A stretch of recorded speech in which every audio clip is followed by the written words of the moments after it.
अस्सलाम वालेकुम रहमतुल्लाहि व बरकातुहू। प्यारे हुजूर, खाकसार का नाम अरसलान इजाज़ है और बतौर सेक्रेटरी माल खिदमत की तौफीक मिल रही है। अच्छा, माशाल्लाह। जो वसाया में आमद सही लोग अपनी हिस्सा आमद का फार्म सही पुर करते हैं। हुजूर, उसमें कुछ कन्फ्यूजन है। कुछ लोग ऐसे हैं जिनका चंदा लगता है कि इससे ज़्यादा होना चाहिए, बजट सही नहीं है, उन्हें उस तरफ तवज्जो भी दिलाई जाती है। उनसे क्या है कि जब लेकिन इस वसीयत की हवाले है ना, तो सच बोल के अपनी आमद पे चंदा अदा करो। नहीं तो अगर मजबूरी है, वसीयत चंदा अदा नहीं सही तरह कर सकते तो वसीयत तो मनसूख करा लो, फिर बाद में जब हालात बेहतर हो जाएंगे फिर वसीयत कर लेना। जी वसीयत हजूर, इंशाल्लाह। सच्चाई ज़्यादा ज़रूरी है वसीयत करने से। जी हजूर। समझ आई।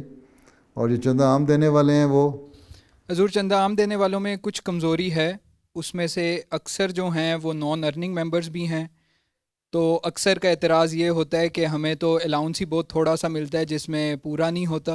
तो वो चंदों में उस हवाले से थोड़ी कमज़ोरी है। ठीक है, उनसे कहो फिर आप रुख्सत ले लें, आपको अलाउंस छोड़ मिलता है, आप चंदा जितना दे सकते हैं उतना ही दें बेशक, लेकिन अपनी आमद कम ना लिखवाएं।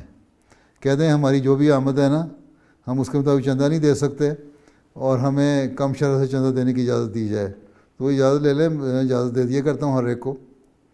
ठीक है। जी हजूर, इंशाल्लाह इस पे काम होगा। सच्चाई पे कायम करें, लोगों को ज़बरदस्ती ना करें।